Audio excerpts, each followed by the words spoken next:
Magandang araw po sa inyong lahat. Ayon sa aming pag-monitor, isang low pressure area ang nagdudulot ng pag-ulan at localized thunderstorms sa iba't ibang bahagi ng bansa ngayong Huwebes, ika-27 ng Marso taong 2025. Inaasahan ang paglandfall nito sa susunod na mga oras. Manatiling alerto at maging handa sa posibleng pagbaha at pagguho ng lupa. Luzon, Bicol Region, makakaranas ng malakas na pag-ulan dahil sa papalapit na LPA. Inaasahan ang paglandfall nito sa rehiyon. Iba pang bahagi ng Luzon, magiging maayos ang lagay ng panahon sa karamihan ng Luzon, ngunit may posibilidad pa rin ng isolated thunderstorms. Visayas, Silangang Visayas, asahan ng malakas na pag-ulan at localized thunderstorms dahil sa papalapit na LPA. Maging alerto dahil sa inaasahang pagbaha at pagguho ng lupa. Mindanao, Silangang Mindanao, makakaranas ng pag-ulan at thunderstorms lalo na sa Caraga Region. Maging alerto dahil sa inaasahang paglandfall ng LPA.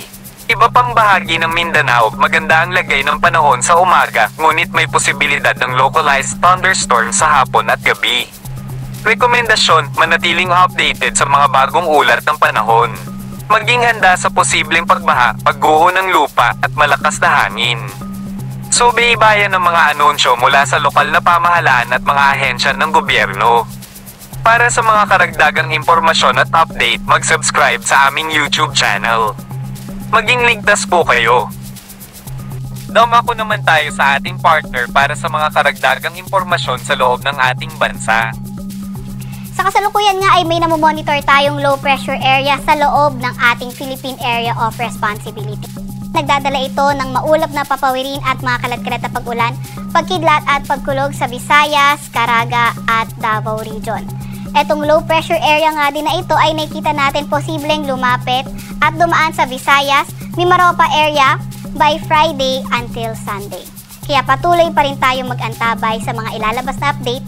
Para naman sa lagay ng panahon sa Metro Manila at nalalabing bahagi ng bansa, mas magandang panahon inaasahan natin.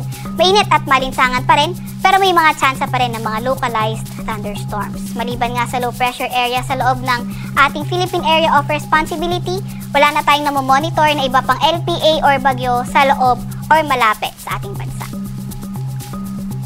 Para naman sa lagay ng ating panahon, inaasahan natin dahil sa paglapit ng low pressure area ay posibleng maging maulan sa Bicol Region. Para naman sa Metro Manila at nalalabing bahagi ng Luzon, mas magandang panahon, pero may mga pulo-pulo pag-ulan, pagkidlat at pagkulog pa nga rin tayo. Agwat ang temperatura sa Metro Manila ay 23 to 34 degrees Celsius. 15 to 26 degrees Celsius sa may Baguio, 22 to 33 degrees Celsius sa may Lawag, 23 to 33 degrees Celsius sa Tuguegarao, 25 to 30 degrees Celsius sa may Legazpi at 21 to 33 degrees Celsius naman sa Tagaytay.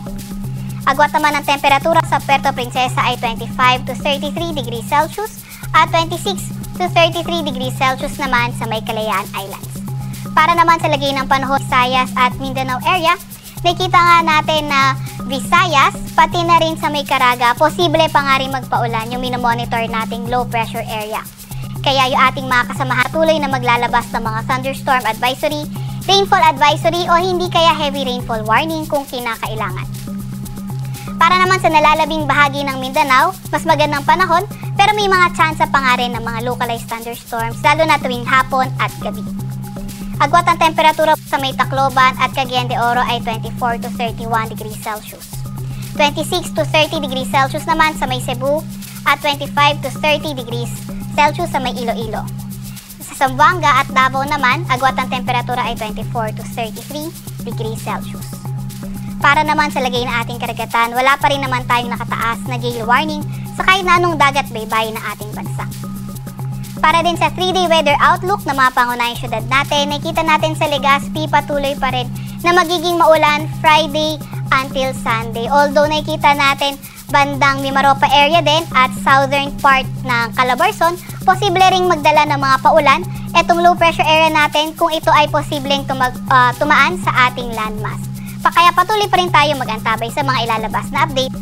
Metro Manila at Baguio City naman magpapatuloy ang fair weather conditions although mainit at malinsangan pa rin at may mga tsansa ng mga localized thunderstorms. Agwat ang temperatura sa Metro Manila from Friday to Sunday ay 24 to 33 degrees Celsius. 15 to 26 degrees Celsius sa may Baguio City at 24 to 30 degrees Celsius sa may Legazpi City. Para naman sa mga pangunahing syudad sa Visayas area, nakita natin sa Metro Cebu at Iloilo City until Friday, posibleng maging maulan, pero pagdating nag-weekend, nakita natin yung pag-improve ng ating panahon. Although sa may Tacloban, Friday until Saturday, patuloy pa nga rin na posibleng maging maulan. Agwat ng temperatura sa Metro Cebu sa susunod na 3 araw ay 25 to 32 degrees Celsius. 24 to 31 degrees Celsius sa may Iloilo City at 24 to 32 degrees Celsius naman sa may Tacloban City.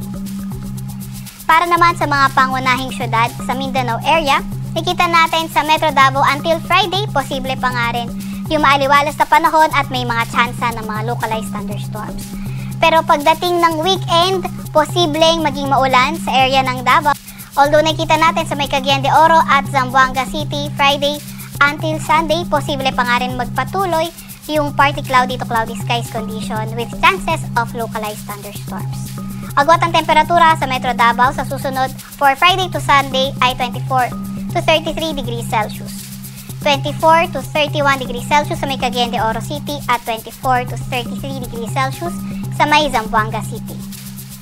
Sa Kalakhang, Maynila, ang araw ay lulubog ng 6:08 ng gabi at sisikat ng 5:55 ng umaga.